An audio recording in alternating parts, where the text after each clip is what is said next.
এই অভ্যুত্থানের সুযোগ নিয়ে ইতিমধ্যেই নব্য দখলদারের ভূমিকায় অবতীর্ণ হয়েছে। মানুষের গরু নিয়ে যাচ্ছে, মানুষের পুকুর ঘের থেকে মাছ নিয়ে যাচ্ছে, মানুষের ঘরবাড়ি দখল করছে, জমি দখল করছে, এক সাইনবোর্ড পাল্টাইয়া আর এক সাইনবোর্ড দিচ্ছে। সে যেই দলের হোক, যত বড় নেতা হোক, সবাই মিলে এই নব্য দখলদারদেরকেও আওয়ামী দখলদারদের মতো পরাজিত করতে হবে।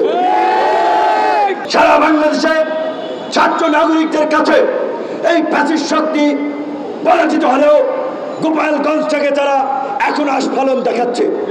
অনতিবিলম্বে সামরিক বাহিনী, পুলিশ সহ যৌথ বাহিনীর অভিযান চালিয়ে এই আস্ফালনকারীদেরকে আপনি গ্রেপ্তার করুন, অন্যথায় জনগণ তাদেরকে গণদোলাই দিয়ে গোপালগঞ্জের ওই মধুমতি না কোন নদী, ওই নদীতে ফেলাবে। এবং আপনারা কষ্ট করেছেন, আরো একটু কষ্ট করতে হবে। এই আন্দোলন শুধুমাত্র বিশ্ববিদ্যালয়ের ছাত্ররা করে নাই, কলেজের ছাত্ররা করে নাই, স্কুল, কলেজ, বিশ্ববিদ্যালয়, মাদ্রাসার ছাত্র, শিক্ষক, সাংবাদিক, নাগরিক সমাজ, রাজনৈতিক দল, সর্বস্তরের জনগণ যখন এই আন্দোলনকে সমর্থন দিয়েছে, অংশগ্রহণ করেছে, তখনই কিন্তু গণ অভ্যুত্থান হয়েছে। এমনকি আমরা একজন তরুণ নেতা হিসেবে অবশ্যই তরুণদের প্রতি আমাদের বিশেষ সব কর্নার ভালোবাসা আছে। ঢাকা মেডিকেলে যান, বিভিন্ন মেডিকেলে চিকিৎসা নিচ্ছে যান, জ্বালাইয়ের কাজ করে, সবজি বেচে, হকার, ভ্যানওয়ালা, রিক্সাওয়ালা, এমনকি মারাও যারা গেছে, অনেকেই একেবারে নিতান্ত খেটে খাওয়া সাধারণ মানুষ। কাজে আমি জানি না স্বাস্থ্য উপদেষ্টা মহোদয় যে নির্দেশ দিয়েছেন আহত এবং নিহতদের তালিকা তৈরি করা, এখনো সেটি হয়েছে কিনা, না হয়ে থাকলে আমি অনুরোধ জানাবো আগামী 7 দিনের মধ্যে আহত এবং নিহতদের তালিকা তৈরি করে নিহতদের পরিবারকে 1 কোটি টাকা করে আর্থিক ক্ষতিপূরণ এবং আহতদের পরিবারকে চিকিৎসার জন্য যথাযথ ক্ষতিপূরণ এবং যাদের এখনো চিকিৎসার প্রয়োজন, আমার বিশ্বাস বাংলাদেশের চিকিৎসা সম্ভব। আর যদি সেটি না হয় তাহলে দেশের বাইরে পাঠানোর উদ্যোগ নেবেন। আজকের যে বাংলাদেশের এই বিপ্লব, গণ অভ্যুত্থান পরবর্তী পরিস্থিতি, এই পরিস্থিতিতে আমাদের বিশ্রাম নেওয়ার, সন্তুষ্টির ঢেকুর তোলার সুযোগ নাই যতক্ষণ পর্যন্ত না একটি নতুন রাজনৈতিক বন্দোবস্ত, নতুন সংবিধান, একটি নতুন রাজনীতি প্রতিষ্ঠা না হয়। কাজেই পাড়া মহল্লায় আপনারা মানুষকে আন্দোলনের মতোই রাজনৈতিকভাবে সচেতন করতে হবে এবং যারা এই অভ্যুত্থানের সুযোগ নিয়ে ইতিমধ্যেই নব্য দখলদারের ভূমিকায় অবতীর্ণ হয়েছে, মানুষের গরু নিয়ে যাচ্ছে, মানুষের পুকুর ঘের থেকে মাছ নিয়ে যাচ্ছে, মানুষের ঘরবাড়ি দখল করছে, জমি দখল করছে, এক সাইনবোর্ড পাল্টাইয়া আর এক সাইনবোর্ড দিচ্ছে।